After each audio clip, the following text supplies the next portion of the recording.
এই কম্পিটিটিভ মার্কেটে Motorola zero G5 ফোনটা লঞ্চ করেছে, যেটা দাম শুনলে আপনারা জাস্ট চমকে যাবেন, 7,000 টাকা। আর এই প্রাইস পয়েন্টের মধ্যেই মোটরোলা এমন কিছু ফিচার অফার করছে যেগুলো আর কোনো স্মার্টফোনে পাওয়া যাবে না। যেমন এই স্মার্টফোনটায় প্রিমিয়াম ভেগান লেদার ডিজাইন রয়েছে, যেটা সত্যি কথা বলতে এই স্মার্টফোনটার ডিজাইনকে এই প্রাইস পয়েন্টে সব থেকে আকর্ষণীয় বানিয়েছে। তার থেকে বড় কথা, সেগমেন্ট বেস 50 মেগাপিক্সেলের ক্যামেরা, 5200 mAh ব্যাটারি দিয়ে সাজানো মোটরোলা G05।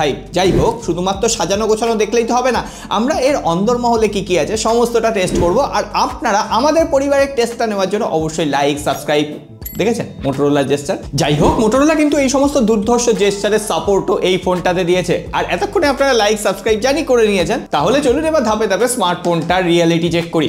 যাই হোক, স্মার্টফোনটার বাক্স দেখে এতক্ষণে আপনারা বুঝে গেছেন বাক্সের ভেতরে সমস্ত প্রয়োজনীয় জিনিসপত্র রয়েছে। একটা টিপিউ ট্রান্সপারেন্ট কেস রয়েছে, যথেষ্ট কোয়ালিটি ভালো। এর সঙ্গে সঙ্গে 18 ওয়াটের ফাস্ট চার্জার রয়েছে, পাশাপাশি একটা টাটা কেবল রয়েছে ফোনটাকে চার্জ করার জন্য, সিম ইজেক্টর পিন রয়েছে, বেশ কিছু ইউজার ম্যানুয়াল রয়েছে। সো বক্স কন্টেন্ট নিয়ে মোটরোলা কিন্তু কোনো অভিযোগে জায়গা রাখেনি। যাই হোক, সব থেকে যেটা আকর্ষণীয় ব্যাপার সেটা হচ্ছে এই প্রাইস পয়েন্টে মোটরোলা এখানে ভেগান লেদার ডিজাইন দিয়েছে, যথেষ্ট প্রিমিয়াম দেখতে লাগছে। আর ফোনটা যথেষ্ট হালকা আর পাতলা, মোটামুটি 188 গ্রামের আশেপাশে ওজন, আর হাতে ধরে যথেষ্ট ফোনটা কমফোর্ট ফিল হচ্ছে। তার উপরে ওপরের দিকে 3.5 mm হেডফোন জ্যাক রয়েছে, ডলবি অ্যাটমসের সাপোর্ট রয়েছে। ফোনটার ডান দিকে ভলিউম আপ এবং ডাউন কি, তার নিচে ফিঙ্গারপ্রিন্ট সেন্সর রয়েছে সাইড প্যানেল, আর সেটাও প্রাইস পয়েন্ট অনুসারে যথেষ্ট ফাস্ট এবং অ্যাকুরেট কাজ করছে। নিচের দিকে স্পিকার রয়েছে, তারপরে টাইপ সি পোর্ট রয়েছে ফোনটাকে চার্জ করার জন্য, তারপরে মাইক রয়েছে। আর সিম ট্রেতে আপনি ট্রিপল কার্ড স্লট অ্যাভেলেবেল পেয়ে যাবেন। আর এই স্মার্টফোনটা দুটো আকর্ষণীয় কালার ভ্যারিয়েন্টে অ্যাভেলেবেল। আমার কাছে যেটা রয়েছে সেটা হচ্ছে ফরেস্ট গ্রিন, আর একটা পাম রেড কালারেরও অ্যাভেলেবেল রয়েছে। তার পাশাপাশি এক্সট্রা ফিচার হিসেবে IP52 এর রেটিং দেওয়া হয়েছে, ফলে হালকা ফুলকা জলে ছিটে ফোটা লাগলে, এমনকি স্মার্ট টাচ টেকনোলজি দেওয়া হয়েছে, মানে হাতে ঘাম থাকলেও আপনার ডিসপ্লেতে টাচ করতে অসুবিধা হবে না। যাই হোক, কথায় কথায় যখন ডিসপ্লেতে চলে এলাম তখন বলে দিই, এখানে 6.67 ইঞ্চির একটা HD+ IPS LCD প্যানেলের ডিসপ্লে রয়েছে।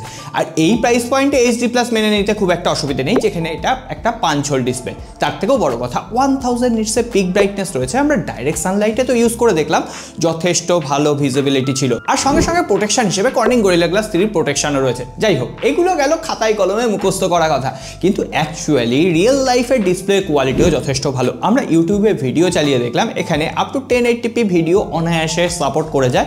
আর কালার এমনকি ভিউইং অ্যাঙ্গেল যথেষ্ট ভালো ছিল, কারণ এখানে অ্যাডভান্স 360 ডিগ্রি ব্রাইটনেস টেকনোলজি দেওয়া হয়েছে।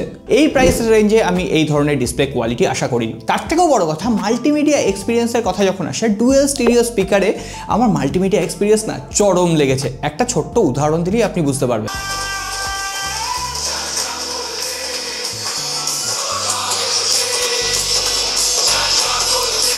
সত্যি সাউন্ড কোয়ালিটি এতটাই পারফেক্ট। সুতরাং একদম বাজেট ফ্রেন্ডলি স্মার্টফোন হিসেবে যদি মাল্টিমিডিয়া এক্সপার্ট কেউ থাকে, যদি কেউ বাপ থাকে, তাহলে সেটা মোটো G05 ছাড়া আর কেউ হতেই পারে না। যাই হোক, আমরা বাজেট ফোনের ক্ষেত্রে সব থেকে বেশি কম্প্রোমাইজড হতে দেখি কোন জায়গাটা জানেন তো? সেটা হচ্ছে ক্যামেরা সেকশন। এখানে পেছনে ব্যাক প্যানেলের ডুয়েল রেয়ার ক্যামেরা দেখে মনে হচ্ছে, কিন্তু 50 মেগাপিক্সেলের segment based quad pixel camera দেওয়া হয়েছে। আমরা ডাইরেক্ট সানলাইটে এমনকি লো লাইট কন্ডিশনে বেশ কিছু ছবি তুলে দেখলাম। এই বাজেটে আমি অন্য কোনো স্মার্টফোনে এই ধরনের ক্যামেরা পারফরমেন্স পাইনি। ছবির শার্পনেস তো ভালো থাকছে, এমনকি এক্সপোজার কন্ট্রোলও যথেষ্ট ভালোভাবে মেনটেন করতে পারছে। এমনকি পোর্ট্রেট মোডে যখন আমি ছবি তুলছি, edge to edge detection nearly 90 থেকে 95% কিন্তু অ্যাকুরেট থাকছে। আর বাজেট ফোনের ক্ষেত্রে এটা পাওয়া তো হাতে চাঁদ পাওয়ার সমান। তার পাশাপাশি camera UI slow motion option রয়েছে, প্রো মোড রয়েছে, এমনকি মোড অপশনের ভেতরে প্যানোরামা, টাইম ল্যাপস, নাইট ভিশনের মতো অপশন রয়েছে। মোটামুটি এই প্রাইস সেগমেন্টে একটা কমপ্লিট ক্যামেরা সেটআপ দেওয়া হয়েছে। 8 মেগাপিক্সেলের যে সেলফি ক্যামেরাটা, সেটাও কিন্তু শার্প ইমেজ ক্যাপচার করতে পারছে, ডাইনামিক রেঞ্জ, এক্সপোজার কন্ট্রোলও যথেষ্ট ভালোভাবে করতে পারছে। আমি বেশ কিছু ছবি আপনাদের সামনে দিয়ে দিলাম, আপনারা এটা দেখে জাজ করতে পারবেন। এই এন্ট্রি লেভেল ফোনটা কিন্তু ক্যামেরার দিক থেকেও যথেষ্ট ভালো পারফর্ম করছে। তার পাশাপাশি ভিডিও রেকর্ডিং এর কথা বললে OIS EIS এর সাপোর্ট নেই, আর এখানে 1080p up to 30 fps A back এবং ফ্রন্ট ক্যামেরা দিয়েও ভিডিও শুট করতে পারবেন।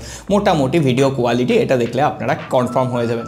যাই হোক, এই ফোনটা আমার আরেক জায়গায় আশ্চর্য লেগেছে, out of the box Android 15 রয়েছে। এর থেকে দামি দামি স্মার্টফোন আজকের দিনে লঞ্চ করছে অ্যান্ড্রয়েড 14 দিয়ে, সেক্ষেত্রে অ্যান্ড্রয়েড 15 হ্যাঁ কয়েকটা প্রি ইনস্টলড অ্যাপ্লিকেশন আছে বই কি, যেগুলোকে অনায়াসে আনইনস্টল করে দেওয়া যাচ্ছে। তার উপরে 2 বছরের বছরের security patch level update provide করা হবে।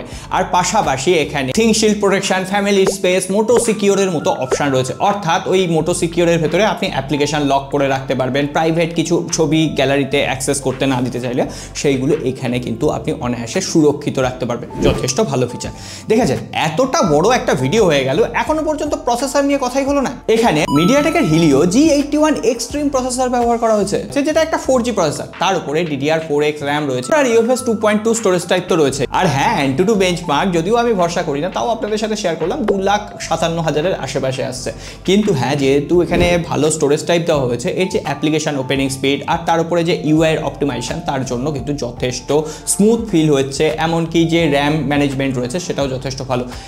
5-6টা অ্যাপ্লিকেশন র্যামে রেখে মোটামুটি সোয়াইপ করে ইউজ করা যাচ্ছে। আর পাশাপাশি আপনারা চাইলেই 12GB পর্যন্ত ভার্চুয়াল র্যাম বাড়িয়ে নিতে পারবেন। আপনারা জানেন এটা কোনো গেমিং সেন্ট্রিক স্মার্টফোন নয়, কিন্তু আমাদের হাতে যখন ফোনটা পড়েছে তখন তো ভালোভাবে চেক করতে হবে। আমরা গেমিং করাও শুরু করে দিয়েছি। এখানে BGMI আমি খেলে দেখলাম, মোটামুটি আপনি টাইম পাসের জন্য ক্যাজুয়াল গেমার হলে টুকটাক খেলে নিতে পারবেন, কিন্তু প্রফেশনাল গেমিং এর জন্য এই প্রাইস পয়েন্টে কোনো অপশন কিন্তু আসবে না বস। যাই হোক, 5200 mAh এর ব্যাটারি, 200 mAh ফ্রি দিয়ে দিয়েছে, তার সঙ্গে 18 ওয়াটের ফাস্ট চার্জার। এই প্রাইস সেগমেন্টে একমাত্র স্মার্টফোন যেখানে 18 ওয়াট দেওয়া হচ্ছে। আর কোনো স্মার্টফোন আছে?